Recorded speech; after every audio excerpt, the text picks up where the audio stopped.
This one's going to have, see how I say save it for the end? This one's going to have a big bit at the end. Nashville school shooter plotted attack for months, according to journals found by the police. Police say that Audrey Hale considered the actions of other mass murderers before killing 6 people, including 3 9-year-old students at the Covenant School in Nashville. And this was the trans mass shooter that we have, because you know that's a thing now. The attacker, who shot dead 6 people at a Nashville school, had been planning the massacre for months, police have said. The journals found in Audrey Hale's car and bedroom outlined plans to commit mass murder at the Covenant School, the Metropolitan Nashville Police Department said.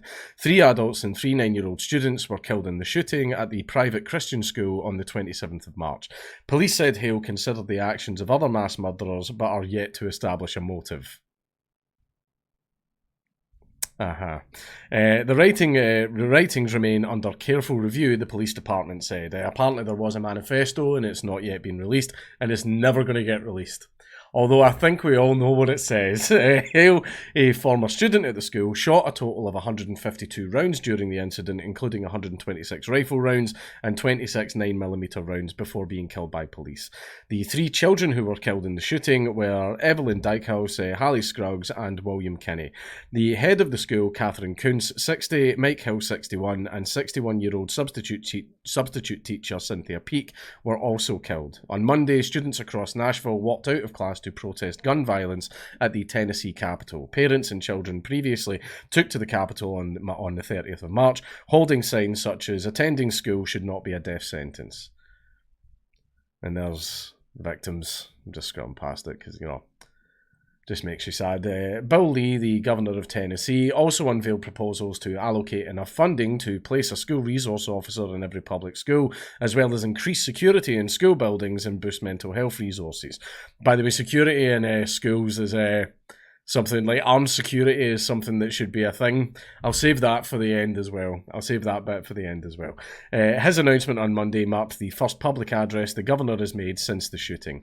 Police said that Hale was under a doctor's care for an undisclosed emotional disorder, but have not said there is a link between the medical care and the shooting.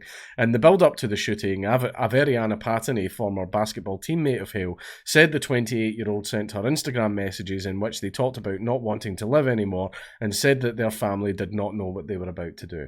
Miss Patton said she saw the messages at 9:57 a.m. On Monday, less than 20 minutes before police said they were told about an attack at the Covenant School. In their last message, Hale says that something bad was about to happen and asked for forgiveness. Social media accounts and other sources indicate that Hale identified as a transgender man. So, a trans mass shooter. We've actually had a couple of leftists and trans mass shooters recently as well. Now, the first thing that I'll go into is the private security at schools. People have said, should the police be at schools? And I say no.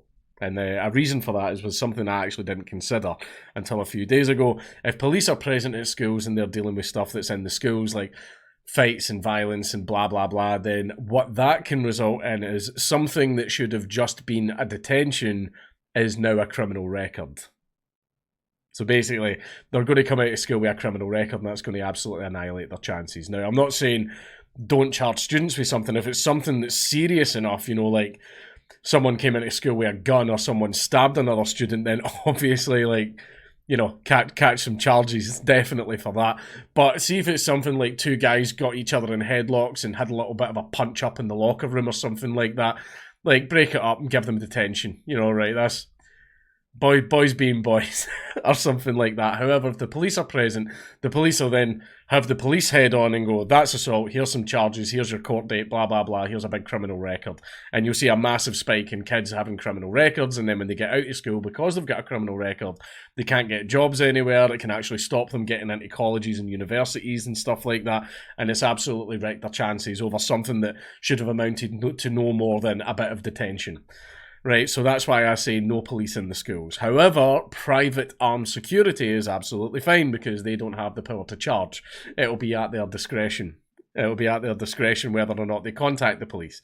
Whereas they'll think, obviously, if it's something that's serious enough, then they will contact the police, like a stabbing, or a very, very serious assault, blah, blah, blah.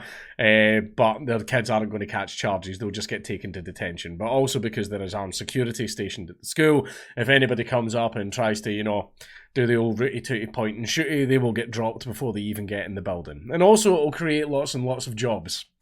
It'll create lots and lots of jobs as well. So that I believe that is the sensible solution. But everyone's like, it's a gun-free zone. Regulations say you're not allowed armed people on the school. Well, maybe if there was, things like this wouldn't happen. I'm just saying, you know, not all regulations good. Now, in regards to the actual trans mass shooter, obviously everybody was widely condemning this. I think it is fairly obvious that the people in this school were targeted because they were Christians. I mean, it's obvious. I mean, if you're going to do a mass shooting, why do you pick a Christian school? It's obvious, right? It's pretty obvious why they were targeted. But the response to the shooting is, Audrey Hale was the best behaved in class, and they really like drama, and they've studied so hard, you know, that stuff. You know, he was a good boy and didn't do nothing, like that type of thing. However, the usual suspects on Twitter, all the trans, trans activists and all that type of stuff, were celebrating it and making excuses and all that as well. Now, say for example, if a libertarian went on a mass shooting, that libertarian guy should have been nay-nayed in the head before he got to the building. Fuck him. I don't care about him. You know, piss on him several times before you bury him, right? I do not care. I do not care even if someone does it and for reasons that align with my views. No, do not go on fucking mass shootings. That's despicable. However, the trans activists were all saying things like based. Yeah, fuck those Christian. Yeah, fuck those 9-year-old girls. Yeah, those evil 9-year-old girls. Yeah, fuck them. And then they got lots of blowback. And then there was one account, I forget the account, Jesus Christ. Well, they were celebrating it and saying, Audrey Hale was left with no other choice. No other choice against those vicious 9-year-old girls. And all that, and then they deleted the tweet and then tried to make an apology tweet. But in their apology tweet, they inadvertently doubled down and went, I'm very, very sorry for what I said, but here's why what I said was correct.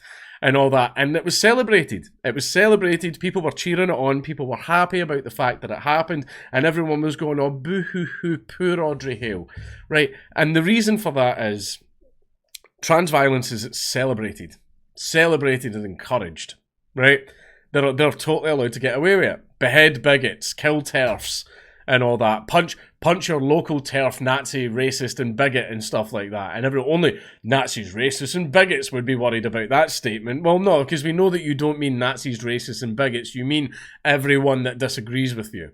You mean let's assault, kill and maim people that disagree with us. That's what you mean when you say that. Right? And the reason that that's just allowed everywhere is because it's celebrated, because of that famous, the Family Guy skit. Oh, I'm trans. Oh, well, in that case, do whatever you want all the time. Right? They're just allowed to get away with it. A recent example was here in Scotland. We had a great big trans rally that happened at the top of Buchanan Street in Glasgow, and a guy was holding up a sign that said, behead TERFs. And everyone was condemning it, the Tories and Labour, and some of the SNP were like, oh, we didn't notice the sign, and then it showed you the SNP people taking pictures in the crowd with the sign behind them, and it's like, you didn't notice, did you? The big cardboard sign that literally said, behead TERFs 3 feet behind you. Is that right? Yeah, I'm sure you didn't notice it. And the police were like, oh, we're investigating, but Jesus, we just can't find the person that was holding up the sign. And then the internet found the person within 5 minutes and submitted that to the police, and the police still haven't done anything about it because they're like, oh God, there's a credible threat of violence and stuff like that, and we should do something about it, but oh Jesus, we're going to get called transphobic if we do, so it's bloody Rotherham all over again. Where, oh Lord, we don't want to get called a bunch of ists and isms, so we're just not going to do anything about it. And the reason things like this happen and this person's been celebrated as a hero is because it has been permissible in the public sphere. Now everyone's like, goddamn, you're a free speech advocate. Why are you coming down on things like this? I'm not talking about criminal charges. I'm talking about social consequences. I'm talking about shunning and shaming and excluding people from society at large if they want to take part in such things. right? I'm talking about these social consequences, but the problem is if you try to give social consequences against things like this, you can actually face criminal prosecution for being transphobic. You can face losing your job for being a TERF and all this type of stuff. And that's the problem, is everyone, I'm big on social consequences. I enjoy social consequences. I like it when societies and communities are able to dictate who or what can be a part of them. I like it when small communities are, through the method of social consequences, able to dictate what type of community and society they have. Gatekeeping is a very good thing. I like gatekeeping. I think all communities and peoples should be allowed to gatekeep. However, if you try to do those things against trans people, you're literally killing us. You're literally killing us. We should be allowed to say that we want to behead people and all that type of stuff. And because that has been celebrated so much, and because these social consequences against it are not allowed, hey-ho, 3 dead 9-year-olds. 3 dead 9-year-olds. And it's been celebrated. And it's been celebrated. So the funny thing is, it has came down to a free speech issue. Should we be allowed to condemn trans people praising violence, posing pictures of themselves with guns and all that type of stuff? Like, yes, we absolutely should be allowed to criticise that. Yes, we should actually be allowed to, through social consequences, exclude that from society. We should be allowed to shout it down and get rid of it. If you want to do that, fine. You're not doing it in the society that we want to build. Right, that's fine. Go do it elsewhere. Go do it elsewhere. But because if you speak out against it, it means you're literally killing them.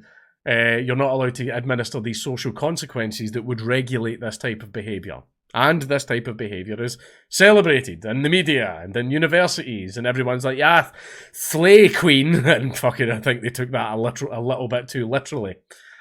Right? That's the problem that comes for this. That's the problem that comes for this. When people are allowed to go around and spew violence and you are not allowed to speak out against it, that is when the problems come, right? That is when people are like, oh yeah, this is permissible. This is absolutely permissible. No, it should be regulated with social consequences. It should be regulated by communities themselves. They should be allowed to exclude people like this. They should be allowed to completely destroy these types of stances and ideologies and get them out of society. That's something they should be allowed to do. However, they're not allowed to do it, otherwise they'll be called transphobic, and they'll have, the entire alphabet brigading them on bloody Twitter and trying to get them fired from their jobs. And if you speak out against that, you will still be considered transphobic. Right? Gatekeeping's a good thing, and it should be allowed. If you don't allow it and you allow this type of stuff to continue, this isn't going to be the last time this happens.